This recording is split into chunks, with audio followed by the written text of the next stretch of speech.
Bismillah ar-Rahman ar-Rahim. In Surah Safat, verse 102, Allah says, فَلَمَّا بَلَغَ مَعَهُ السَّعْيَ قَالَ يَا بُنَيَّ إِنِّي أَرَى فِي الْمَنَامِ أَنِّي أَذْبَحُكَ فَانْظُرْ مَاذَا تَرَى قَالَ يَا أَبَتِ افْعَلْ مَا تُؤْمَرُ سَتَجِدُونِي إِنْ شَاءَ اللَّهُ مِنَ الصَّابِرِينَ. And the translation of this verse is, and when he reached with him the age of exertion, he said, O my son, indeed I have seen in a dream that I must sacrifice you, so see what you think. He said, O my father, do as you are commanded, you will find me, if Allah wills, of the steadfast. Now in the previous episode, I mentioned the concept of Furqan and how this is a means by which Allah communicates with His slave. It is that small miracle that occurs in your life when you have taqwa, by which your iman gets strengthened, you have a boost of positivity, and you just know that Allah is by your side. Through Furqan, Allah prevents your heart from breaking. I also mentioned that Furqan manifests itself in different ways. So you might read something, hear something, or see something that just cannot be explained, but it strengthens your soul. In this episode, I want to discuss one example of Furqan. This is an example explaining how sometimes someone will say something that is exactly what your heart needed to hear, and at times the person saying it will be the person you least expected. And that is what makes it your miracle.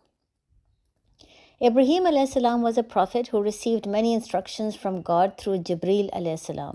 But surprisingly, the most difficult command that he had to fulfill did not come through Jibreel, it came through a dream. Question is why?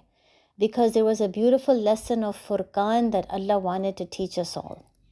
So Ibrahim a.s. has a dream in which he is sacrificing his only son Ismail.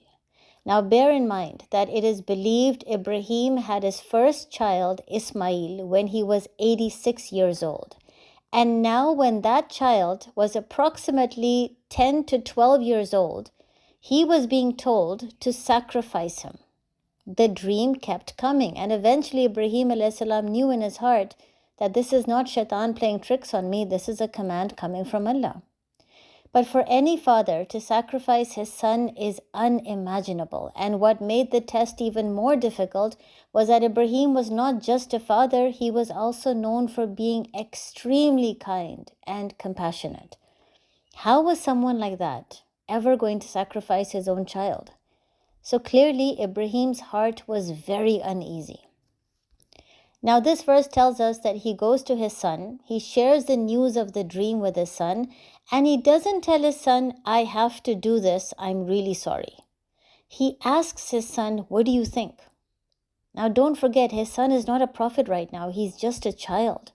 The child who has to be sacrificed is being asked, what do you think? Now of course you would expect Ismail to be in shock, to tell his father, no way, this cannot be the command of Allah, please don't do this. But a young boy is telling his father, yes, this is from Allah, do it. I will be patient.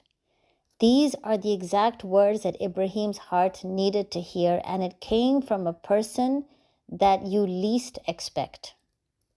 Now at this stage, we can wonder, why didn't Ibrahim ask his wife Hajra? Or why didn't Allah send Jibreel to comfort Ibrahim? Jibreel a.s. could have said, yes, this is a command from Allah, but don't worry, Ibrahim, we won't let the child be sacrificed. Wouldn't that be better? But then you realize Allah's immense wisdom. Allah knew that even if the wife Hajra told Ibrahim to sacrifice the child, or even if Jibreel told him to do so, a compassionate father would never be able to fulfill the command if he is seeing his son crying, screaming, begging for mercy. As a father, he will feel as if he is betraying his son. He won't be able to do it. So the words that Ibrahim's heart needed to hear had to come from the boy himself.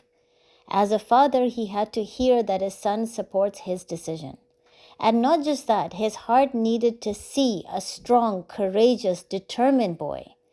That is why even till the end, Ibrahim, while about to sacrifice his child, lay him face down because he couldn't bear looking into the eyes of his son. But surprisingly, his son wasn't even moving or showing any sign of hesitation. This is what you call Furqan. This is the miracle that Ibrahim's heart needed to hear and see through his son, so that he knew he was doing the right thing and that Allah was by his side. So in the same way, at times our words of consolation will come from the strangest places, from the people we least expected, and that is what makes it a miracle. That is precisely what shocks us and then convinces our hearts that this is a message that is coming from Allah. This is what strengthens our soul. So whenever you face difficulty or a hard test, have taqwa, be rest assured, consolation will come. Allah knows what your heart needs and He will give it to you. Assalamu alaikum.